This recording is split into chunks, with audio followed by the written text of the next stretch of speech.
Hello dear friends, എല്ലാവർക്കും നമ്മുടെ സ്വന്തം ചാനലിലേക്ക് സ്വാഗതം. ഇന്നത്തെ വീഡിയോയിൽ നമ്മൾ ഡിസ്കസ് ചെയ്യാൻ പോകുന്നത് നമ്മുടെ സ്വന്തം ചാപ്റ്ററായ ആറ്റംസ് ആണ്. അപ്പോൾ ഈ ഒരു ചാപ്റ്ററിൽ നമുക്ക് വളരെ മനോഹരമായി തന്നെ ആറ്റംസിനെ കുറിച്ച് പഠിക്കാനുണ്ട്. നമ്മൾ +1 സ്ട്രക്ചർ ഓഫ് ആറ്റം പഠിച്ചിട്ടുണ്ടാവും, +1 കെമിസ്ട്രിയിൽ. അപ്പോൾ ആ ചാപ്റ്ററുമായി ബന്ധമുണ്ടോ ഈ ചാപ്റ്ററിനൊന്നും അറിയില്ല, പക്ഷെ ചെറിയൊരു ബന്ധം എന്തായാലും ഉണ്ടാവും. ഓക്കെ, ചാപ്റ്ററിലേക്ക് കിടന്നാലോ? യെസ്. അപ്പോൾ നമുക്ക് ആദ്യം തന്നെ ഈ ചാപ്റ്ററിൽ പഠിക്കാനുള്ളത് റൂദർഫോർഡിന്റെ ആൽഫ സ്കാറ്ററിംഗ് എക്സ്പെരിമെന്റ് ആണ്. ഓക്കെ, റൂദർഫോർഡിന്റെ ആൽഫ സ്കാറ്ററിംഗ് എക്സ്പെരിമെന്റ് നമ്മൾ എവിടെയോ കണ്ടിട്ടുണ്ട്. യെസ്, നമ്മുടെ +1 കെമിസ്ട്രിയിൽ അത് നമ്മൾ കണ്ടിട്ടുണ്ടാവും അല്ലെ? യെസ്, ഈ റൂദർഫോർഡ് ആൽഫ സ്കാറ്ററിംഗ് എക്സ്പെരിമെന്റ് നമുക്ക് നമ്മുടെ ഫിസിക്സിലും പഠിക്കാനുണ്ട് ഈ ചാപ്റ്റർ. ഓക്കെ, ഇതിൽ നമ്മൾ നോക്കേണ്ട ആകെ ഉള്ള ഒരു കാര്യം എന്താ വെച്ചാൽ, ഇത് കണ്ട, ഇത് ഈ ഒരു ബോക്സ്, ഈ ബോക്സ് ആണ് എന്ത്? യെസ്, നമ്മുടെ നേരെ ഇങ്ങനെ ഇങ്ങനെ വെക്കാം. ഓക്കെ, ഇങ്ങനെ. Okay, ready. ഇനി ഈ ഒരു ബോക്സ് പോലെ ഇരിക്കുന്ന സാധനമാണ് യെസ് ആൽഫ പാർട്ടിക്കിൾ സോഴ്സ് എന്ന് പറയും. ഈ ഒരു ബോക്സിന്റെ ഉള്ളിൽ കൂടിയാണ് എന്ത് വരിക? യെസ്, നമ്മൾ ആൽഫ പാർട്ടിക്കിൾസ് വരും. ഓക്കെ, അപ്പൊ നമ്മൾ ആൽഫ പാർട്ടിക്കിൾസ് മെല്ലെ ഈ ഒരു ഗോൾഡ് ഫോയിലേക്ക് നമ്മൾ എന്ത് ചെയ്യണം? കടത്തി വിടുക. ഇത് ഗോൾഡ് ഫോയിലാണ് കേട്ടോ. ഓക്കെ, യെസ്, ഈ ഗോൾഡ് ഫോയിലുള്ളിലേക്ക് നമ്മൾ എന്ത് ചെയ്യണം? യെസ്, ആൽഫ പാർട്ടിക്കിളിന്റെ സോഴ്സ് നമ്മൾ കടത്തി വിടുകയാണ് ചെയ്യുന്നത്. ഓക്കെ, ഈ കടത്തി വിടുന്ന സമയത്ത് നമുക്ക് 3 ഒബ്സർവേഷൻ ആണ് മെയിൻലി കാണാൻ സാധിക്കുക. ഓക്കെ, ഏതൊക്കെയാണത് നോക്കിയാലോ? യെസ്, നമ്മളിത് +1 പഠിച്ചിട്ടുണ്ട്. ഓക്കെ, നമുക്ക് കുറേ ആൽഫ പാർട്ടിക്കിൾസ് ചെറിയ ആംഗിളിൽ അഥവാ ഒട്ടും ഡീവിയേഷൻ ഇല്ലാതെ തന്നെ എന്ത് ചെയ്യുന്നത് കാണാം? ഡീവിയേറ്റ് ഈ ഒരു ഗോൾഡ് ഫോയിലൂടെ കടന്നു പോകുന്നത് കാണാം. ഇനി വളരെ കുറച്ച് ആൾക്കാർ എന്താണ് വലിയൊരു ആംഗിളിൽ ഡീവിയേറ്റ് ചെയ്യുന്നതായിട്ടും കാണാം. ഇനി വളരെ ചെറിയ ആൾക്കാർ മാത്രം എന്ത് ചെയ്യുന്നു? യെസ്, 180 ഡിഗ്രി എന്ത് ചെയ്യാണ്? യെസ്, അവരുടെ പാത്ത് റീട്രേസ് ചെയ്യാണ് ചെയ്യുന്നത്. ഓക്കെ, അപ്പോൾ റൂദർഫോർഡ് ആൽഫ സ്കാറ്ററിംഗ് എക്സ്പെരിമെന്റിന്റെ അപ്പാരറ്റസ് ഏകദേശം ഇങ്ങനെ ഇരിക്കും കാണാൻ. ഇനി അതുമായി ബന്ധപ്പെട്ടിട്ട് നമുക്ക് ഒബ്സർവേഷൻ ആണ് നോക്കാനുള്ളത്. ഓക്കെ, നമുക്ക് ഒബ്സർവേഷനിൽ മെയിൻ ആയിട്ട് 4 പോയിന്റ് ആണ് പഠിക്കാനുള്ളത്. ഓക്കെ, അതിൽ ആദ്യത്തെ നോക്കിയാലോ. The most of alpha particles pass through the coil അല്ലെങ്കിൽ foil with straight or with very small deviation. നമ്മൾ പറഞ്ഞല്ലോ, നമ്മളുടെ ഈ ഒരു ആൽഫ പാർട്ടിക്കിൾ ഇത് ഈ ഗോൾഡ് ഫോയിലൂടെ ഒട്ടും ഡീവിയേറ്റ് ചെയ്യാതെയോ അല്ലെങ്കിൽ ചെറിയ ആംഗിളിൽ മാത്രം ഡീവിയേറ്റ് ചെയ്തിട്ടോ പോയിട്ടുണ്ട്. Okay, most of the alpha particles എന്നാ പറഞ്ഞത്. അതായത് നമ്മൾ ഒരു 100 ആൽഫ പാർട്ടിക്കിൾ എടുത്തു കഴിഞ്ഞാൽ അതില് 98% ആൽഫ പാർട്ടിക്കിൾസും നമുക്ക് എന്താണ്? യെസ്, ഈ ഒരു ഡീവിയേറ്റഡ് അല്ലാതെ അല്ലെങ്കിൽ ചെറിയൊരു ആംഗിളിൽ മാത്രം ഡീവിയേഷൻ ഉണ്ടാക്കുന്നു എന്ന് നമുക്ക് പറയാം. ഓക്കെ, ഇനി അടുത്ത് എന്താണ്? About 0.14% of incident alpha particle scattered by more than 1 degree. ഇപ്പോൾ 0.14. ഓക്കെ, ചെറിയൊരു ശതമാനം ആൾക്കാർ എന്താണ് ഇവിടെ ചെയ്തത്? യെസ്, ചെറിയൊരു ആംഗിളിൽ എന്താണ്, അതായത് ഇവിടെ കേട്ടോ, ഇതല്ല, ഈ ഒരു ആംഗിളിൽ, അതായത് കുറച്ച് ആംഗിളിൽ മാത്രം എന്ത് ചെയ്തു എന്നാണ് പറയുന്നത്? യെസ്, ഡിഫ്ലക്ട് ചെയ്തു എന്നാണ് പറയുന്നത്. ഓക്കെ, ഇനി about 1 in 8,000 get deflected through 90 or more. Okay, നമ്മുടെ 90 ഡിഗ്രി, അതായത് 90 ഡിഗ്രിയിലോ അതിൽ കൂടുതലോ, 100ഓ 110ഓ എന്തെങ്കിലുമൊക്കെ ആവാം. അത് 8000 നമ്മൾ എടുത്ത് നോക്കിക്കഴിഞ്ഞാൽ, 8000 എടുത്തു കഴിഞ്ഞാൽ അതിൽ ഒരാൾ മാത്രമാണ് എന്ത് ചെയ്യുന്നത്? യെസ്, 90 ഡിഗ്രിയിലോ അതിൽ കൂടുതൽ ആംഗിളിൽ എന്ത് ചെയ്യുന്നത്? യെസ്, ഡിഫ്ലക്ട് ചെയ്യുന്നു. അത് ഏകദേശം ഇങ്ങനെ ഇരിക്കും കാണാം. റെഡി. ഇനി a very small fraction of incident alpha particle is retraced its path. Okay, വളരെ ചെറുത്, അതായത് വളരെ വളരെ വളരെ ചെറുത്. ഓക്കെ, വളരെ ചെറിയ അളവിൽ ആൽഫ പാർട്ടിക്കിൾസ് എന്താണ് ചെയ്യുന്നത്? യെസ്, അവരുടെ പാത്ത് റീട്രേസ് ചെയ്യുക ചെയ്യുന്നത്. ഓക്കെ, ഇതപ്പോൾ ഇങ്ങനെ ഒരു ആൽഫ പാർട്ടിക്കിൾ വന്നു. ഇനി ആ ആൽഫ പാർട്ടിക്കിൾ അതേ ഡയറക്ഷനിൽ എന്താണ് തിരിച്ചു പോയി എന്നാ പറയും. ഓക്കെ, ഇനി നമുക്ക് ഇത് വെച്ചിട്ട് ഒരു ഗ്രാഫാണ് എന്ത് ചെയ്യാനുള്ളത്? നമുക്ക് പഠിക്കാനുള്ളത്. ഈ ഗ്രാഫ് വളരെ സിമ്പിൾ ആണ്. ഇതിൽ നമ്മളൊരു ഗ്രാഫ് എങ്ങനെ അപ്രോച്ച് ചെയ്യുക? യെസ്, അതിന്റെ എക്സ് ആക്സിസും അതേപോലെ തന്നെ അതിന്റെ വൈ ആക്സിസും നോക്കിക്കൊണ്ടാണ് അല്ലെ? യെസ്, ഇതിന്റെ എക്സ് ആക്സിസിൽ നിങ്ങൾ നോക്കിക്കഴിഞ്ഞാൽ നമുക്ക് സ്കാറ്ററിംഗ് ആംഗിൾ ആണ് കാണാൻ സാധിക്കുക. ഓക്കെ, ഇനി ഇതിന്റെ വൈ ആക്സിസ് നോക്കിക്കഴിഞ്ഞാൽ നമുക്ക് എന്ത് കാണാൻ സാധിക്കും? Number of scattered alpha particles നമുക്ക് കാണാൻ സാധിക്കും.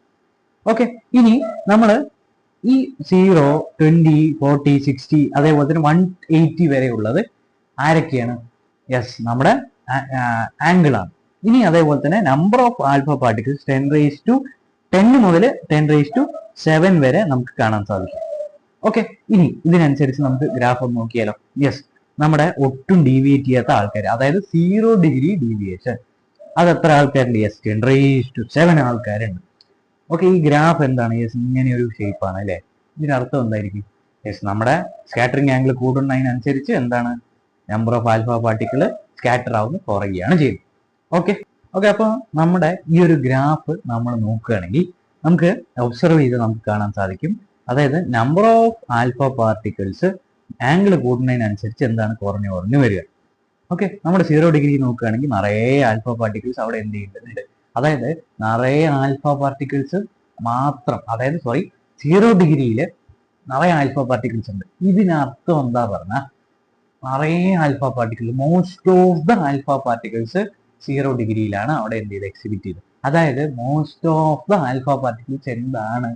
യെസ്, അൺഡീവിയേറ്റഡ് ആണ്. അതാണല്ലോ 0 ഡിഗ്രി കാണിക്കുക. ഓക്കെ, ഇനി 180 നോക്കുകയാണെങ്കിലോ 180യിൽ വളരെ കുറവ്, അതായത് 10 to 10⁻²ന്റെ ഇടയിലുള്ള ആൾക്കാർ മാത്രമേ അവിടെ എന്ത് ചെയ്യുള്ളൂ. ഓക്കെ, അപ്പൊ 180യിൽ number of alpha particle scatter ചെയ്യുന്നത് വളരെ കുറവാണ്. പക്ഷെ 0 ഡിഗ്രി എടുത്ത് നോക്കിക്കഴിഞ്ഞാൽ അവിടെ കൂടുതലാണ്.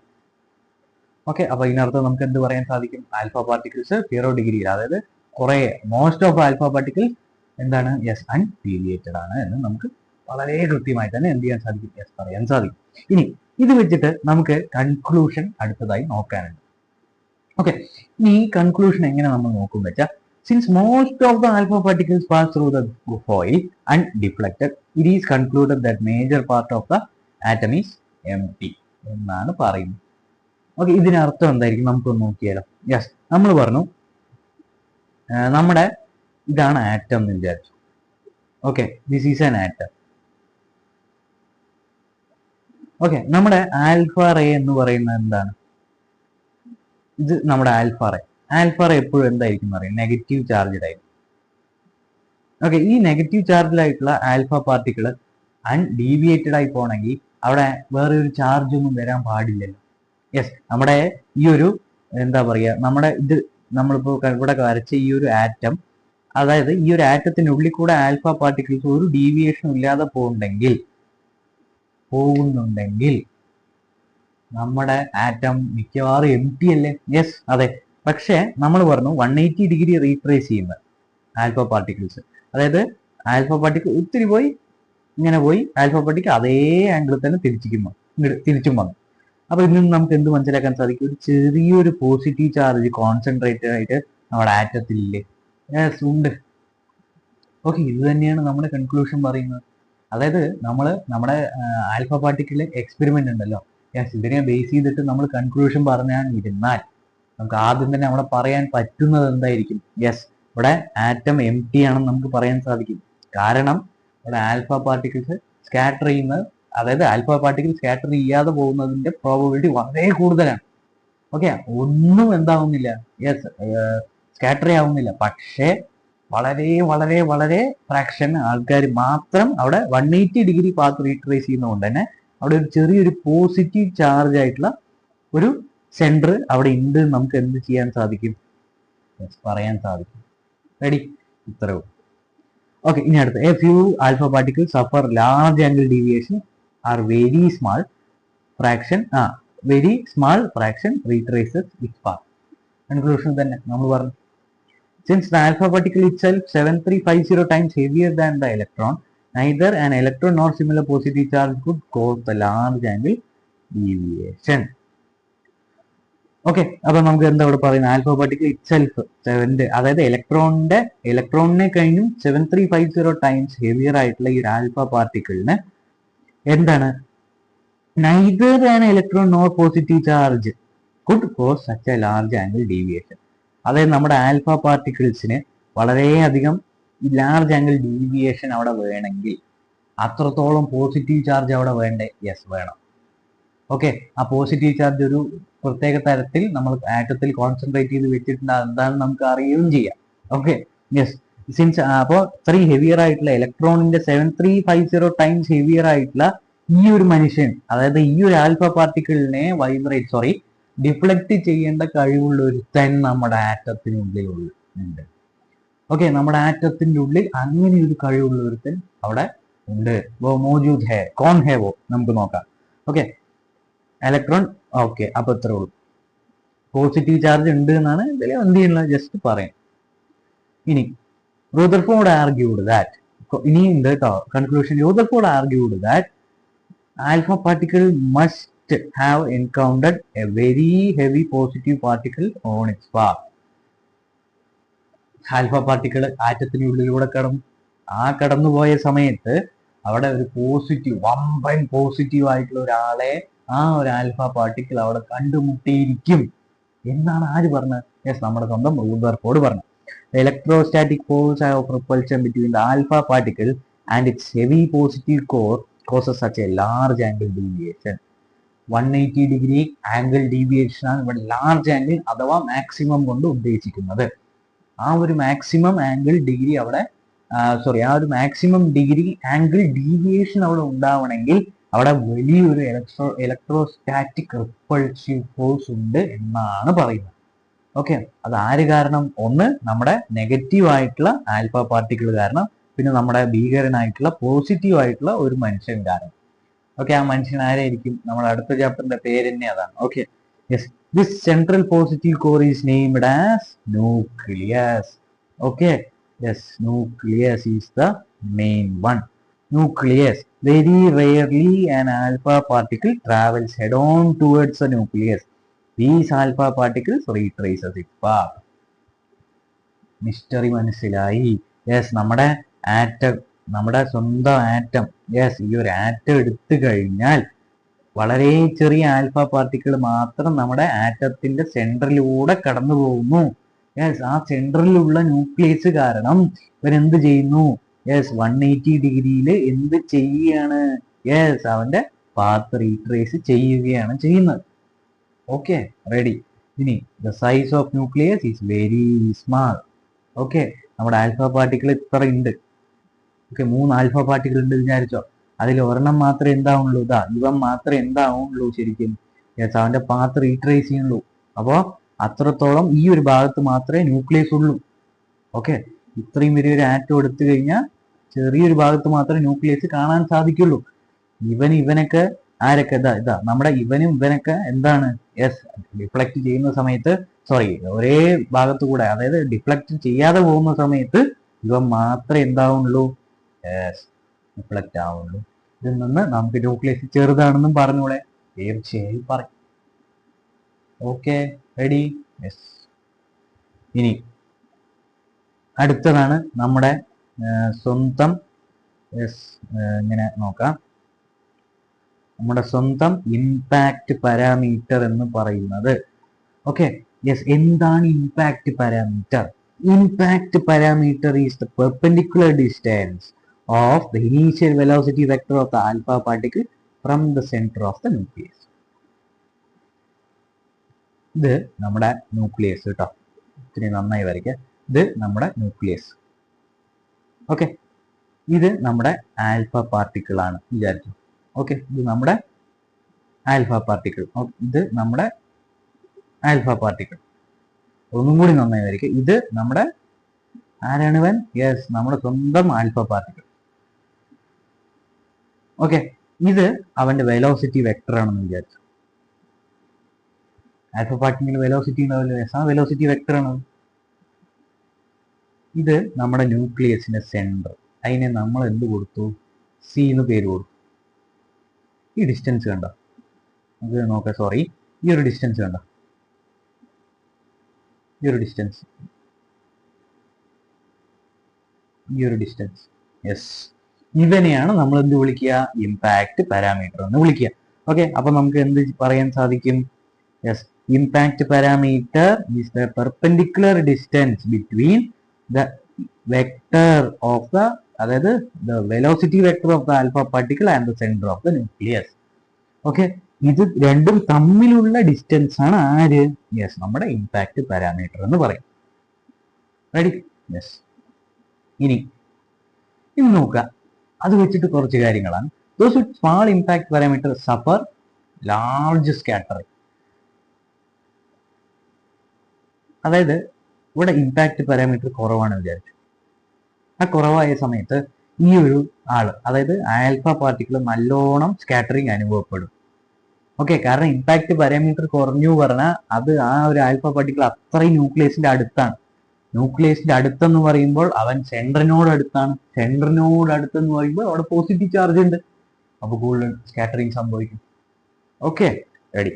ഇനി alpha particle with large impact parameter get scatter to small angles. Okay, അതായത് ലാർജ്, അതായത് ഇവനെ കഴിഞ്ഞ് ഇപ്പൊ നല്ലോണം ഇമ്പാക്ട് പാരാമീറ്റർ ഇവിടെ ഇല്ലെന്ന് വിചാരിച്ചു കഴിഞ്ഞാൽ അവൻ അത്രത്തോളം ന്യൂക്ലിയസിൽ നിന്ന് അകന്നിട്ടായിരിക്കണം. അപ്പൊ നമുക്ക് എന്ത് പറയാൻ സാധിക്കും? അവൻ ഒട്ടും സ്കാറ്ററിങ് ഉണ്ടാവുന്നില്ല, അല്ലെങ്കിൽ വളരെ ചെറിയ എമൗണ്ടിൽ മാത്രമേ അവിടെ സ്കാറ്ററിങ് ഉണ്ടാവുള്ളൂ എന്ന് വൃത്തിയായി തന്നെ പറയാൻ സാധിക്കും. ഇനി in the case of the head on collision impact parameter is 0 and alpha particle rebound back. ഈ കേസ് ഞാൻ മാറ്റി. ഓക്കെ, ആൽഫ പാർട്ടിക്കിൾ ഇവിടെയല്ല, നമ്മുടെ ഇത് ന്യൂക്ലിയസ് എന്ന് വിചാരിച്ചു. ഈ ന്യൂക്ലിയസിന്റെ centre C head on collision ആണ്, അതായത് ന്യൂക്ലിയസിന്റെ സെന്ററിലേക്ക് തന്നെ ഈ ഒരു ആൽഫ പാർട്ടിക്കിൾ വരികയാണ്. അപ്പൊ ഇവന് ഏതെങ്കിലും ഇമ്പാക്ട് പാരാമീറ്റർ ഉണ്ടോ? ഇല്ല. ഇത് അവന്റെ വെലോസിറ്റി വെക്ടർ, ഇത് അവന്റെ സെന്റർ. അവർ തമ്മിലുള്ള പെർപെൻഡിക്കുലർ ഡിസ്റ്റൻസ് ഉണ്ടോ? ഇല്ല. ആ ഡിസ്റ്റൻസ് എന്താണ്? യെസ്, ആബ്സല്യൂട്ട് 0 ആണ്. അത് 0 ആയതുകൊണ്ട് തന്നെ ഇവന് ഇമ്പാക്ട് പാരാമീറ്റർ ഉണ്ടോ? ഇല്ല. ഇമ്പാക്ട് പാരാമീറ്റർ ഡി ആണെന്ന് നമ്മൾ വിളിച്ചു, അപ്പോൾ അത് 0 ആണ്. അപ്പൊ ഈ ഒരു കേസ് വന്നു കഴിഞ്ഞാൽ ഇവൻ എന്താണ്? യെസ്, അവൻ 180 ഡിഗ്രി എന്ത് ചെയ്യും? അവന്റെ പാത്ത് റീട്രേസ് ചെയ്യും. ഇത്രേ ഉള്ളൂ. ഇനി distance of closest approach. Okay, ഒരു ആൽഫ പാർട്ടിക്കിൾ ഉണ്ട് വിചാരിച്ചു. ഇത് ജസ്റ്റ് ഒന്ന് പറഞ്ഞു പോകുന്നേ. ഓക്കെ, ആൽഫ പാർട്ടിക്കിൾ ഉണ്ടെന്ന് വിചാരിച്ചു. ഈ ഒരു ആൽഫ പാർട്ടിക്കിൾ നമ്മുടെ ന്യൂക്ലിയസ്, ഇത് നമ്മുടെ ആൽഫ പാർട്ടിക്കിൾ. ഇവ ന്യൂക്ലിയസിന്റെ അടുത്ത് വന്നു, അല്ലെങ്കിൽ വേണ്ട ഒരാൾ ഇങ്ങനെയുണ്ട്, ഇവ ന്യൂക്ലിയസിന്റെ അടുത്ത് ഇങ്ങനെ വന്നു. അടുത്ത് വന്നപ്പോൾ മനസ്സിലായി, അവൻ നമുക്ക് പറ്റിയ ആളല്ല, നമുക്ക് തിരിഞ്ഞു പോവാം. അതേ ആള് പിന്നെയും തിരിച്ചു പോകും. ഈ ഡിസ്റ്റൻസ് ഉണ്ട്, ഇതാണ് എന്ത്? ക്ലോസസ്റ്റ് അപ്രോച്ചിന്റെ ഡിസ്റ്റൻസ്. ഇത്ര ജസ്റ്റ് നോക്കി വെക്കുക. ഓക്കെ, ന്യൂക്ലിയസ് ഉണ്ടത്, ഇവൻ ന്യൂക്ലിയസ് ആണ്. ഈ ന്യൂക്ലിയസിന്റെ അടുത്ത് നമ്മുടെ ആര് വരുന്നു? ഒരാൾ വരുന്നു, പാർട്ടിക്കിൾ വരുന്നു. ഈ പാർട്ടിക്കിൾ എന്ത് ചെയ്യാണ്? യെസ്, അതേ ഡിസ്റ്റൻസിൽ എന്ത് ചെയ്യാണ്? നമ്മളെ കൊണ്ടാവില്ല, അപ്പൊ അവർക്ക് എന്ത് ചെയ്യാൻ? തിരിച്ചു പോവാണ്. ഓക്കെ, ഈ ഒരു ഡിസ്റ്റൻസ് ആണ് എന്ത്? ക്ലോസസ്റ്റ് അപ്രോച്ചിന്റെ ഡിസ്റ്റൻസ് ഡി. ഇനി കെ, നമ്മുടെ ക്ലോസസ്റ്റ് അപ്രോച്ചിന്റെ ഡിസ്റ്റൻസ് ഡിയും അതേപോലെ തന്നെ കെയും വെച്ചിട്ട് ഒരു ഇക്വേഷൻ ഉണ്ട്. അതാണ് കെ ഇസ് ഈക്വൽ ടു എന്ത്? 1/4πε0 × 2e × ZE divided by D. Okay, ഇതിൽ 2e പറഞ്ഞ ഇലക്ട്രോണിന്റെ, ZE പറഞ്ഞ നമ്മുടെ ആ ഒരു പാർട്ടിക്കിളിന്റെ ചാർജ്, പിന്നെ അവർ തമ്മിൽ ഡിസ്റ്റൻസ്. ഇനി ഇതിൽ നിന്ന് നമുക്ക് കൈനറ്റിക് എനർജി തന്നു. ഡിസ്റ്റൻസ് കണ്ടുപിടിക്കാൻ ചോദിച്ചാൽ ഡി ഇങ്ങോട്ട് ഇടുക, എന്നിട്ട് എന്ത് ചെയ്യുക? കെ ഇങ്ങോട്ട് ഇടുക. ഇത്രേ ഉള്ളൂ. ഓക്കെ, ഇനി അടുത്തതാണ് നമ്മുടെ സ്വന്തം റൂദർഫോർഡിന്റെ nuclear atom model. Okay, Rutherford's nuclear atom model. Ready? Yes, an atom. അപ്പൊ നമുക്ക് നോക്കാം. An atom may be regarded as a sphere of size 10 meter. The entire positive charge and most of the mass is concentrated at the central core of nucleus. Okay, അപ്പൊ Rutherford പറഞ്ഞു. Rutherford നമ്മൾ പറഞ്ഞ പോലെ തന്നെ ഇവരുടെ yes alpha scattering experiment വെച്ചിട്ട് നമ്മൾ പറഞ്ഞു. യെസ്, സൈസ് ഒരു 10 സെന്റിമീറ്റർ ഉള്ള ഒരു ആളാണ്, 10 മീറ്റർ ഉള്ള ഒരാളാണ്, സ്പിയർ ആണ്. ഏകദേശം അങ്ങനെ ഇരിക്കും ആറ്റം കാണാൻ. പിന്നെ അതേപോലെ തന്നെ ഈ ആറ്റത്തിൽ സെൻട്രൽ, അതായത് പോസിറ്റീവ്, എൻറ്റയർ പോസിറ്റീവ് ചാർജ് സെൻട്രലാണ് എന്തായിരുന്നു കോൺസെൻട്രേറ്റ് ചെയ്തിരിക്കുന്നത്. Electrons have no place inside the nucleus. They revolve around the nucleus at some distance away. Okay, electrons എന്ന് പറയുന്ന ആൾക്കാർക്ക് നമ്മുടെ ന്യൂക്ലിയസിന്റെ ഉള്ളിൽ ഒരു സ്ഥാനവും ഇല്ല. അവർ ഒരു പ്രത്യേക ഡിസ്റ്റൻസിലാണ് ന്യൂക്ലിയസിന് ചുറ്റും റിവോൾവ് ചെയ്യുന്നത്. The centripetal force of the revolution is provided by the electrostatic force of the attraction between the nucleus and the electron. നമ്മുടെ ഇലക്ട്രോൺ ചുറ്റും റിവോൾവ് ചെയ്യുന്നുണ്ട് നമ്മൾ പറഞ്ഞില്ല, സോറി, അത് ഇതിലല്ല. ഓക്കെ, ഇലക്ട്രോൺസും പിന്നെ അതേപോലെ തന്നെ നമ്മുടെ ന്യൂക്ലിയസും ഇവരൊക്കെ ഒത്തുചേർന്ന് നിൽക്കുന്നത് ഒരു സെൻട്രിപിറ്റൽ ഫോഴ്സ്, അതായത് ഇലക്ട്രോസ്റ്റാറ്റിക് ഫോഴ്സ് പ്രൊവൈഡ് ചെയ്യുന്ന ഒരു സെൻട്രിപിറ്റൽ ഫോഴ്സ് ആണ്. ഓക്കെ, അപ്പൊ ആറ്റത്തിന്റെ കേസ് എടുത്താൽ അവിടെ ഇലക്ട്രോസ്റ്റാറ്റിക് ഫോഴ്സ് എന്ന് പറയുന്ന ആരാണ്? യെസ്, സെൻട്രിപിറ്റൽ ഫോഴ്സ് ആണ്. Okay, ready. The amount of positive charge of the nucleus is exactly equal to the amount of negative charge on all the electrons of the atom. That means the atom is electrically neutral. നമ്മൾ എത്രത്തോളം ഒരു ആറ്റത്തിൽ electron കാണാൻ സാധിക്കുമോ അത്രത്തോളം ഇലക്ട്രോൺസിന്റെ ചാർജിനെ cancel ചെയ്യാൻ വേണ്ടി അവിടെ ഒരു വലിയൊരു ന്യൂക്ലിയസ് ഉണ്ടാവും. നമ്മൾ ഈ ഒരു ന്യൂക്ലിയർ മോഡലിലൂടെ പഠിക്കുകയാണ് ചെയ്യുന്നത്. ഓക്കെ, അപ്പൊ നമ്മൾ പഠിച്ചിട്ടുണ്ടാവും atom is electrically neutral. Yes, നമ്മുടെ ഇലക്ട്രോൺസിന് ഒരു -20 കൂളം അല്ലെങ്കിൽ -20 ചാർജ് മാഗ്നിറ്റ്യൂഡ് ഉണ്ട് വിചാരിച്ചോ. ഓക്കെ, അപ്പൊ നമ്മുടെ ന്യൂക്ലിയസിന് ഓട്ടോമാറ്റിക്കലി +20 ആയിട്ടുള്ള ഒരു ചാർജിന്റെ മാഗ്നിറ്റ്യൂഡ് എന്തായാലും കാണും. ഓക്കെ, ഇതാണ് പറയുന്നത്. Drawbacks of Rutherford nuclear model. ഏതൊരാളെ എടുത്തോ ഡ്രോബാക്ക് ഉണ്ടാവും, അല്ലേ? യെസ്, നമുക്കുണ്ടാവും, നിങ്ങൾക്കുണ്ടാവും, ഏതൊരാൾക്കും ഉണ്ടാവും. അതേപോലെ തന്നെ നമ്മുടെ റൂദർഫോർഡിനും എന്തുണ്ട്? യെസ്, മൂപ്പരുടെ ന്യൂക്ലിയർ മോഡലിന് ഒരു ഡ്രോബാക്ക് ഉണ്ട്. ഓക്കെ, നമുക്ക് നോക്കാം എന്താ drawback. Yes, in Rutherford atom model, it is assumed that the electrons revolve around the nucleus in circular orbit and it experiences centripetal acceleration. Okay, centripetal acceleration നമ്മുടെ electrons എന്ത് ചെയ്യുന്നുണ്ട്? Yes, അവിടെ experience ചെയ്യുന്നുണ്ട്. കാരണം ന്യൂക്ലിയസിന്റെ ചുറ്റുമാണല്ലോ revolve ചെയ്യുന്നത്. Yes, according to the electromagnetic theory, an accelerated electric charge should emit electromagnetic radiation. Therefore, the revolving electron should emit radiation. പക്ഷേ നമ്മുടെ റൂദർഫോർഡിന് ഒരു കാര്യം മാത്രം വിട്ടുപോയി. നമ്മുടെ ഇലക്ട്രോമാഗ്നറ്റിക് തിയറി പ്രകാരം നമ്മുടെ ഇലക്ട്രോൺസ്, അതായത് ഒരു മൂവിങ് ആയിട്ടുള്ള ഇലക്ട്രോൺസ് എപ്പോഴും അവിടെ റേഡിയേഷൻ എമിറ്റ് ചെയ്യും എന്നുള്ളൊരു കൺസെപ്റ്റ് അവിടെ ഉണ്ടായിരുന്നു. പക്ഷെ ഈ ഒരു കൺസെപ്റ്റിനെ തെറ്റിച്ചുകൊണ്ട് നമ്മുടെ ന്യൂക്ലിയർ മോഡൽ ഇവിടെ വർക്ക് ചെയ്യാണ് ചെയ്യുന്നത്. അതായത് നമ്മുടെ റൂദർഫോർഡ് തെളിയിച്ചില്ല. ഓക്കെ, നമ്മുടെ ഇലക്ട്രോമാഗ്നറ്റിക് തിയറി തെളിയിച്ചില്ല. അതായത് ഇലക്ട്രോൺസ് എപ്പോഴും മൂവിങ് ആയിട്ട് ഇലക്ട്രോൺസ് എപ്പോഴും മൂവ് ചെയ്തുകൊണ്ടിരിക്കുമ്പോൾ അവിടെ റേഡിയേഷൻ എമിറ്റ് എന്തായാലും ചെയ്യണമല്ലോ. പക്ഷെ ഇവിടെ അതൊന്നും കാണില്ല. ഓക്കെ, അതൊരു ഡ്രോബാക്ക് ആയിട്ട് നമുക്ക് പറഞ്ഞൂടെ? പറയാം. If the radiation is continuously emitted its energy will decrease and the electron would finally fall into the nucleus. That means an atom cannot be stable. നമ്മുടെ ലോകത്ത് സ്റ്റേബിൾ ആയിട്ടുള്ള ആറ്റംസ് ഒക്കെ കാണാനില്ലേ? പക്ഷേ റൂദർഫോർഡിന്റെ തിയറി പ്രകാരം ഇത് ഒരിക്കലും സ്റ്റേബിൾ ആവില്ല എന്നാണ്.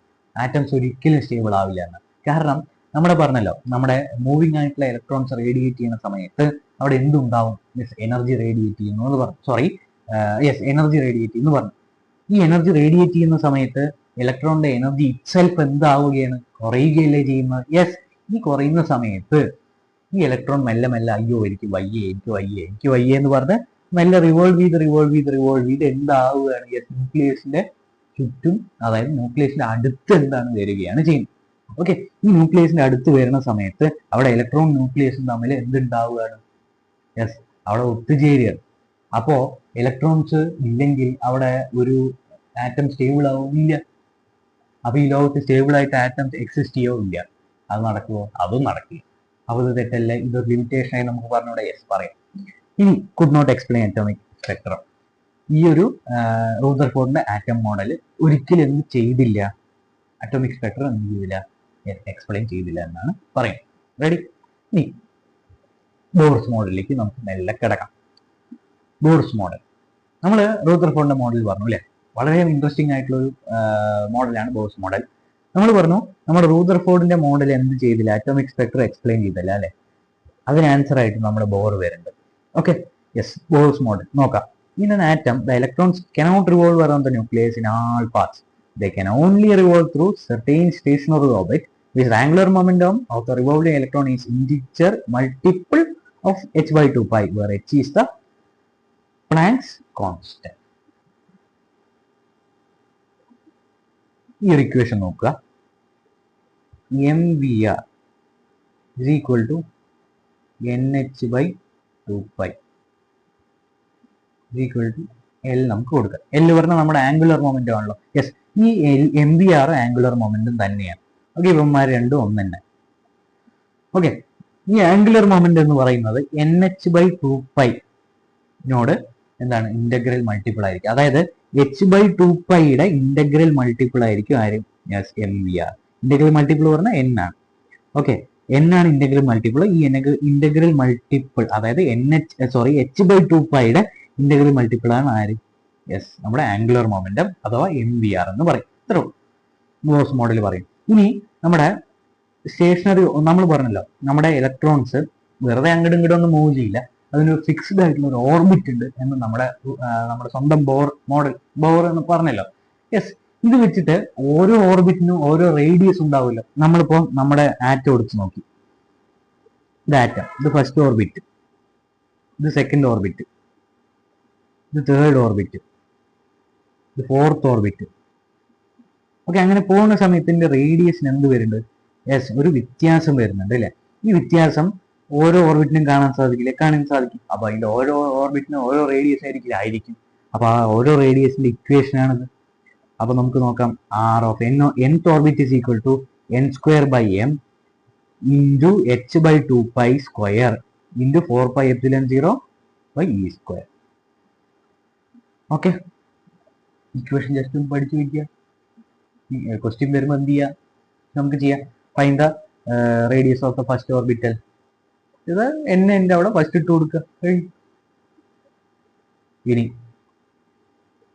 നമ്മുടെ റൂദർഫോർഡിന്റെ ആൻസറുമായി ബോർ വന്നിരിക്കുകയാണ്. Line spectra of hydrogen atom. Okay, നമുക്ക് ഹൈഡ്രജൻ സ്പെക്ട്രം എടുത്ത് നോക്കി. ഇതാണ് ഹൈഡ്രജൻ സ്പെക്ട്രം. ഇതില് 4 ആൾക്കാരുണ്ട്. ഒന്ന് Lyman series, Balmer series, passion series, bracket series. പിന്നെ ഒരാളും കൂടി ഉണ്ട്, ഫണ്ട്. യെസ്, നമ്മൾ കെമിസ്ട്രി സ്ട്രക്ചർ ഓഫ് ആറ്റത്തിൽ പഠിച്ചിട്ടുണ്ട്. Okay, yes. ഇനി ലൈമാൻ സീരീസില് nth ഫൈനൽ ആയിട്ടുള്ള ആള്, അതായത് എവിടെ മുതലേ അത് തുടങ്ങുകയാണ്. ലൈമാൻ സീരീസ് ഫസ്റ്റ് ആണ്. ഓക്കെ, നമുക്ക് ഇവിടെ നോക്കിക്കഴിഞ്ഞാൽ അതിൽ കാണാൻ സാധിക്കും. യെസ്, ഇതാണ് ഗ്രൗണ്ട് സ്റ്റേറ്റ്. ഇവിടെ മുതലാണ് ലൈമാൻ സീരീസ് തുടങ്ങുക. ഓക്കെ, ലൈമാൻ സീരീസ് 1 ഗ്രൗണ്ടിൽ നിന്ന് തുടങ്ങി പിന്നെ ഇൻഫിനിറ്റി വരെ പോകും. ബാൾമർ സീരീസ് ആണെങ്കിൽ 2 തുടങ്ങി പിന്നെ ഇൻഫിനിറ്റി വരെ പോകും. പാഷൻ സീരീസ് ആണെങ്കിൽ 3 തുടങ്ങി പിന്നെ ഇൻഫിനിറ്റി വരെ പോകും. ബ്രാക്കറ്റ് സീരീസ് ആണെങ്കിൽ 4 തുടങ്ങി പിന്നെ ഇൻഫിനിറ്റി വരെ പോകും. ആ ഒരു ട്വിസ്റ്റ് മാത്രം നമ്മൾ എന്ത് ചെയ്യുക, പഠിച്ചു വെക്കുക. ഇനി ഇത് നമുക്ക് ശ്രദ്ധിക്കേണ്ട കാര്യം എന്താ പറഞ്ഞാൽ, ലൈമാൻ സീരീസ് മൊത്തം UV റേസ് ആയിരിക്കും, ബാൽമർ സീരീസ് മൊത്തം വിസിബിൾ റേസ് ആയിരിക്കും, പാഷൻ സീരീസ് ഇൻഫ്രാറെഡ് റേസ് ആയിരിക്കും, ബ്രാക്കറ്റ് സീരീസും ഇൻഫ്രാറെഡ് റേസ് ആയിരിക്കും. ഓക്കെ, ഇനി ഈ ഒരു എനർജി ഉണ്ടല്ലോ, എമിറ്റഡ് ആയിട്ടുള്ള ആൾക്കാരുടെ എനർജി എന്ന് പറയുന്നത് EF. ഓക്കെ, ഈ ഇനീഷ്യൽ മൈനസ് ഈ ഫൈനൽ ആണ്. ഓക്കെ, അപ്പൊ Hnu ആണ് എനർജി. അപ്പൊ Hnu is equal to EI minus EF. Ready? ഇനി de Broglie on second postulate of quantization. Okay, അപ്പൊ നമുക്ക് നോക്കാം. De Broglie suggested that the electron in the permitted orbit should be seen as the particle wave, just like waves traveling on a string. അപ്പൊ നമ്മൾ D Broglie എന്താ പറഞ്ഞത്? Yes, നമ്മുടെ electron ഉണ്ടല്ലോ. Yes, ഈ ഒരു ഇലക്ട്രോണിന്റെ ഓരോ ഓർബിറ്റിലുള്ള ഇലക്ട്രോൺ ഒരു പാർട്ടിക്കിൾ വേവ് ആയിട്ട് നമ്മൾ എന്ത് ചെയ്യണം, കൺസിഡർ ചെയ്യണം. Just like waves travelling on A string. Okay, നമുക്കിപ്പോ എന്തായി ഇവിടെ ഓർബിറ്റിനെ നമുക്ക് എന്തായി കൺസിഡർ ചെയ്യാം? സ്ട്രിങ് ആയിട്ട് കൺസിഡർ ചെയ്യാം. അതില് ഓരോ ഇലക്ട്രോൺസ് ആണ് ആര്? വേവ്സ്. അപ്പൊ ഈ വേവ്സ്, അതായത് നമ്മുടെ വേവ്സിൽ ഒഴുകുന്ന, അതായത് സ്ട്രിങ്ങിലുള്ള വേവ്സ് പോലെ നമ്മുടെ ഓർബിറ്റിൽ ആരും ഉണ്ട്? ഇലക്ട്രോൺസ് ഉണ്ട്. ഓക്കെ, നമ്മുടെ ഡി ബ്രോഗ്ലിയുടെ ഒരു ഇക്വേഷൻ അറിയാലോ നമുക്ക്. Lambda is equal to h/mv. ഇതിൽ ലീനിയർ മൊമെന്റും അതേപോലെ തന്നെ നമ്മുടെ സ്വന്തം വേവ് ലെങ്ത്തും കൂടി ഇക്വേറ്റ് ചെയ്യുന്ന ഒരു ഇക്വേഷൻ ആണ്. ആ ഒരു ഹൈപ്പോത്തസിസ് നമ്മൾ ഇവിടെ അപ്ലൈ ചെയ്യാം. ഓക്കെ, അപ്പോൾ വേവ് പാർട്ടിക്കിൾ നേച്ചർ നമ്മൾ ഇതിലും കൊണ്ടുവരികയാണ് ചെയ്യുന്നത്. റെഡി? ഇത്രേ ഉള്ളൂ. ആറ്റംസ് എന്ന് പറയുന്ന നമ്മൾ മനോഹരമായ ചാപ്റ്റർ ഇവിടെ അവസാനിപ്പിച്ചിരിക്കുകയാണ്. ഇത്രേ ഉള്ളൂ. അടുത്ത വീഡിയോ കാണാം.